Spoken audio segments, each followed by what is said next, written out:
We are students of Bachelor of English, Faculty of Humanities, Udayana University, and this video is a project for the intermediate listening lesson assigned by Mr. Prathama. I'm Alvaro Prathama with student number 2101541064. I'm Carmen from Komandari with the student number of 2101541066. I'm Fahira Annisa with the student number 2101541070. I'm Gabriel Kadiman with student number 21015411071.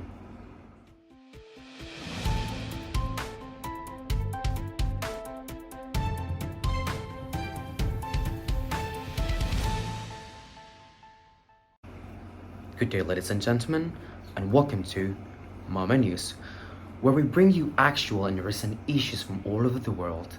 I'm Gabriel, And I'm Carmen Horikoshi. And this is our news report for today. It has been just over 2 years since the World Health Organization made an announcement that they have been assessing this outbreak and is deeply concerned by the alarming levels of spread severity and by the alarming levels of inaction that we have. Therefore, WHO assessed that the COVID-19 can be characterized as a pandemic. Some researchers now believe that the epidemic was really a symptom of a far larger issue, the world's failing ecosystem. We spoke to scientists and quoted about what we learned these last 2 years and how we can prevent the next pandemic. Where exactly did COVID come from? Since the start of the pandemic, scientists have been investigating thoroughly over this matter. 2 studies that were released in late February point strongly toward infected bats at the market in Wuhan, China, an infection that comes from an animal to human, and scientists have referred to it as a zoonotic spillover. As we quoted from a principal investigator, there have been 2 major components: the condition that allowed the bats to be infected and excrete the virus. And these conditions usually come from environmental stress. And another event that has to happen is a contact between humans and animals, which then ends in the pathogen. Scientists have been embracing the concept of One Health as the National Institutes of Health assess that spillover accounts for 75% of new infectious disease. One Health itself is a concept that explains that humanity's health is intertwined with the health of ecosystem and the health of animals, that including wildlife and livestock, since the health of one species can trickle on to affect the health of others. For a variety of factors, including land management, deforestation, intense farming techniques, and climate change, humans and animals are becoming increasingly close. This opens up various new opportunities for disease to propagate. The scientists then continue their statement, prompting that we can see a spillover when a bat sheds its pathogen in a village to seek extra food. The situation happens when we encroach on their natural habitat, intertwining people and wildlife together, especially in the wildlife trade, where humans are aggregating multiple species, such as stacking them on top of each other in cages, and animals defecating and urinating across species. This will be transported along supply chains, resulting in a perfect storm of danger that lies ahead for humans and their health. But knowing the links between ecosystem and outbreak is one thing. Making the changes we need to survive is another. The pandemic is a symptom of humans' faltering relationship with nature, as we need to look very carefully at how they are connected. Our health is connected with the health of ecosystems. To hear more about this matter, we will be hearing from our reporter, Alvaro, alongside a disease ecologist from Carey Institute of Ecosystem Studies, Dr. Rasya. Alvaro, the time is all yours.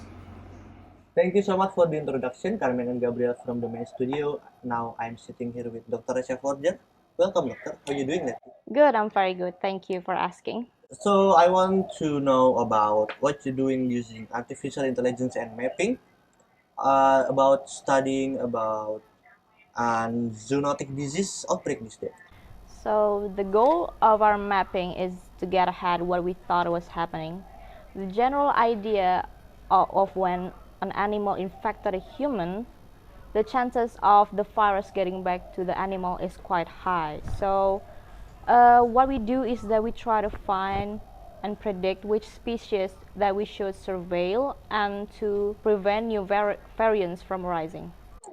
Recently, the United Nations Environment program joined an alliance with World Health Organization to implement One Health approach. How serious do you think they are doing this right now? I'm glad that the world leaders have considered that the zoonotic disease and spillover as a problem. But I think there's no ignoring the fact that we have to act now, since this kind of global alliance and initiatives are really important for taking actions on things scientists have been warning us about for years. I think this is a great step in a direction where we can prevent more zoonotic diseases. The idea of disease transmitting from animals to humans uh, never end well. So, how concerned should we be about this zoonotic disease? I think we should not take this matter lightly. I think we should pay more attention to this matter. But what we also should think is that we should look around and see what we have achieved as a human society, since we have been on plenty of lockdowns and the world is still very much going around. So I'm very optimistic that we can overcome diseases that may have come in later years, because I'm sure that scientists have some more solutions to provide to the world. So, a few more questions before I have to let you go and let the studio take over.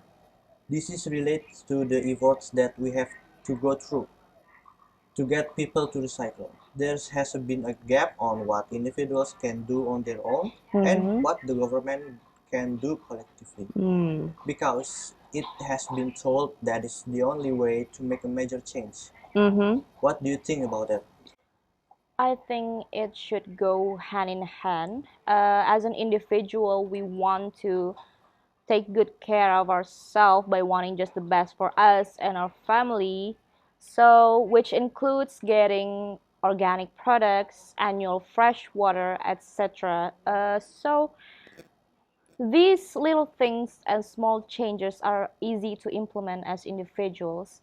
And if we collectively understand that our small action can add up to make a huge difference, not just in preventing zoonotic spillovers, I think that it feels more empowering because it feels like we have a role to play and more solutions to provide. And very briefly, in the last few seconds, is there anything you want to say about what steps should people take in the future? I think we should be better consumers. We should think more about what we're buying and think about the footprints that we left in this planet. I think as a consumer, we have a, a sort of power that we have with our money. So I think we should definitely think with more caution about what we're investing in and what we're not investing in. I think that is a very important step that we need to always remember.